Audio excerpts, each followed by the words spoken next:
Om Sai Ram, Namaste and humble salutations. Welcome to a fresh new look Sunday Sadhana as we celebrate the third series of your premium Hindu magazine program run here on SABC2. We start off our season with inspiration from India with the heartening story of a special Seva project modelled on the world-renowned Sai Super Speciality Hospital. And also from our holy land India, we learn about classical Indian music instruments. A humble gesture of love and kindness can bring much comfort and relief to an ailing patient. Following the example of Bhagwan Sri Sathya Sai Baba, healthcare has become an important part of Seva conducted by the Sai organization globally. Right here on our doorstep is an inspiring project at the R.K.Khan Hospital in Chatsworth. Sunday Sadhana visited a state-of-the-art short-stay ward that was set up by local devotees to learn more.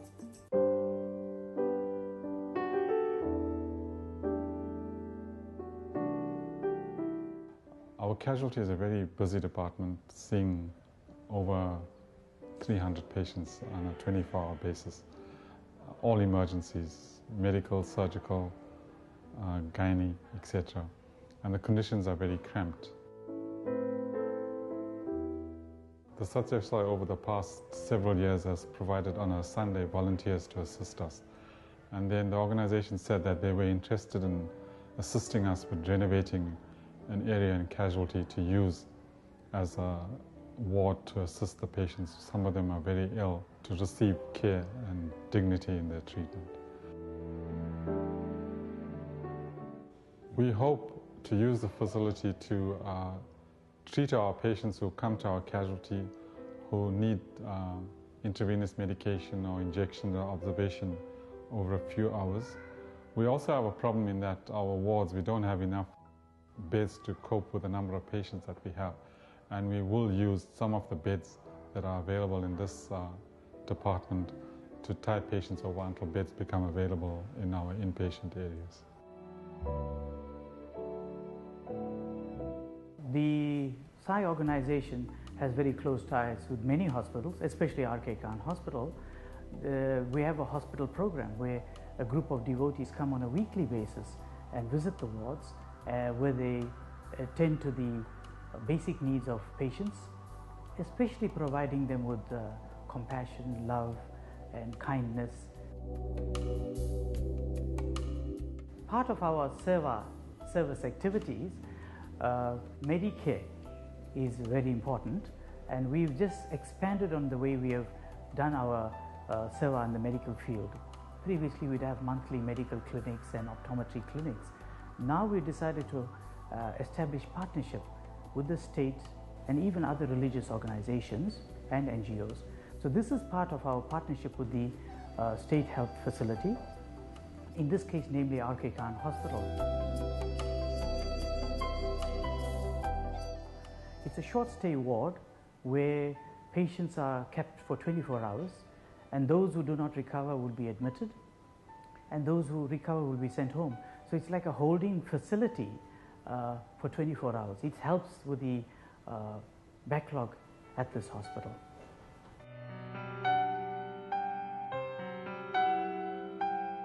The Sai movement is actually a spiritual movement. It knows no boundaries in that regard. It embraces all religions. And these are icons in the various fields who've made a tremendous impact on humanity. So it was very easy for us to embrace the wonderful work done by Mother Teresa, Nelson Mandela and Mahatma Gandhi, because it's what the organization believes in.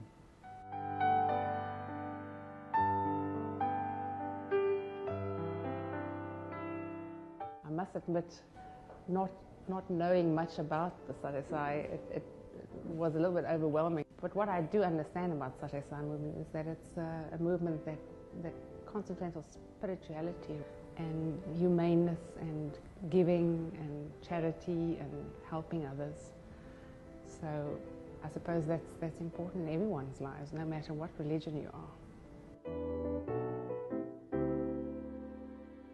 Any person who has to stay in a hospital just for a few hours or a day or so until the doctors can decide whether they need to be admitted or sent home needs to be kept in area with dignity and not necessarily lie in a casualty with no bedding, with no bed, sit in a chair somewhere. So having a short stay ward where patients can be kept for short periods until they're either admitted or discharged is a very important thing to have for the dignity of the people. We're hoping that just the ambience of all these wards will help them to elevate them so that the healing can occur. It is said that we in the healthcare, the doctors and the nurses, we just treat. It's a divine hand that heals.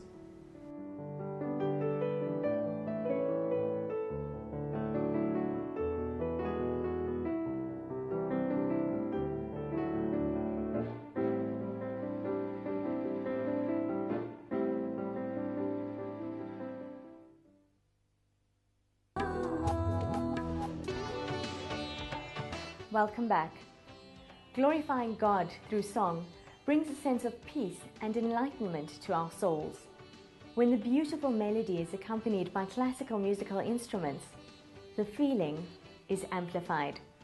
Sunday Sadhna visited Mumbai to find out more about Indian classical music and its instruments.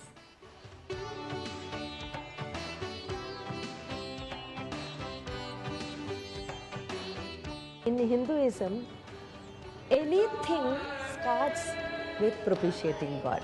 The first thing we do is offer puja to Ganesh, because Ganesh is supposed to be the God who removes obstacles. If we sing a composition on Ganesh, then our concert will go smoothly. Even while teaching, the first lesson is on Ganesha. We believe in oral tradition. We teach them and they learn by listening to us. Then later on, for reference, we give them notation.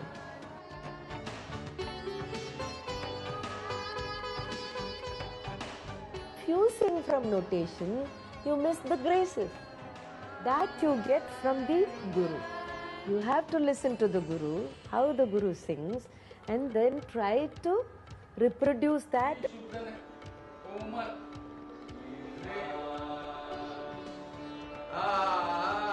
We have 22 notes. The 7 notes, for each note like Re, Ga, there are 3. Raga is the pivotal concept in Indian music.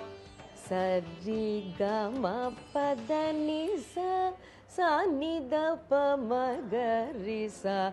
This is in the same order. This raga is called Karahara Priya.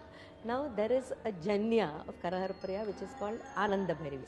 Sa, Ga, Re, Ga, Ma, Pa, Da, Pa, Sa.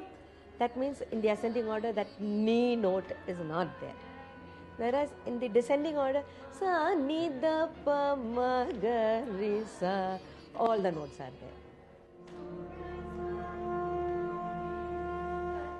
Within the traditional framework, we try to innovate, because if we go out of the framework, then it ceases to be traditional. For classical music, especially Carnatic music, there is a rigid framework.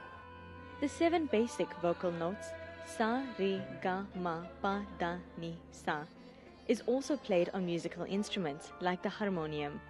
Vocalists often use these instruments as accompaniments while learning their notation. Sound which you get from the harmonium, it really makes a good interaction for a student to practice Indian classical vocal. The reeds what they use, and it has like kind of a bellow, so it's widely used in the vocal music. When somebody is singing, even for a beginner, the teacher they recommend you should start with the harmonium.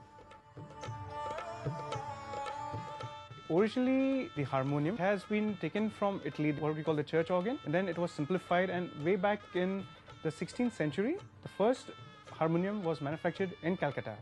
You find it's been modified and you get different qualities, and they have been now manufactured in most of the popular cities of the country.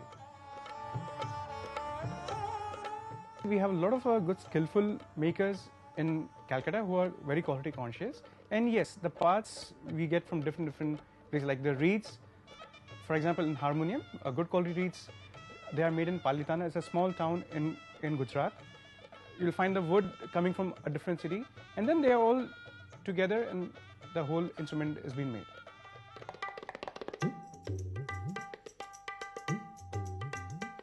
Percussion, it's since Lord Shiva time, it's evolved like Damru.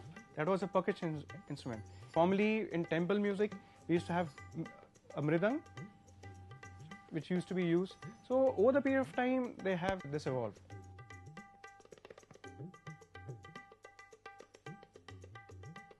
Sarangi is an instrument which is supposed to be said, it's very close to a human vocal cord. It used to be widely used in vocal singing. When a person is singing and the sarangi, the player used to follow him. So if you just close your eyes and you listen to the vocal and the sarangi sound, you'll find wow. Any instrument is not difficult. You need to have passion and interest to really learn.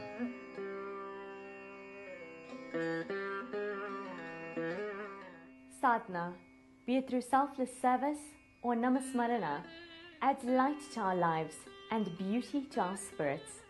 As Bhagwan Sri Sathya Sai Baba once said, the beauty of life depends upon our good habits. So at least seek to be good, and by our example, inspire those around us. Do keep up the sadhana. Until next time, Om Shanti.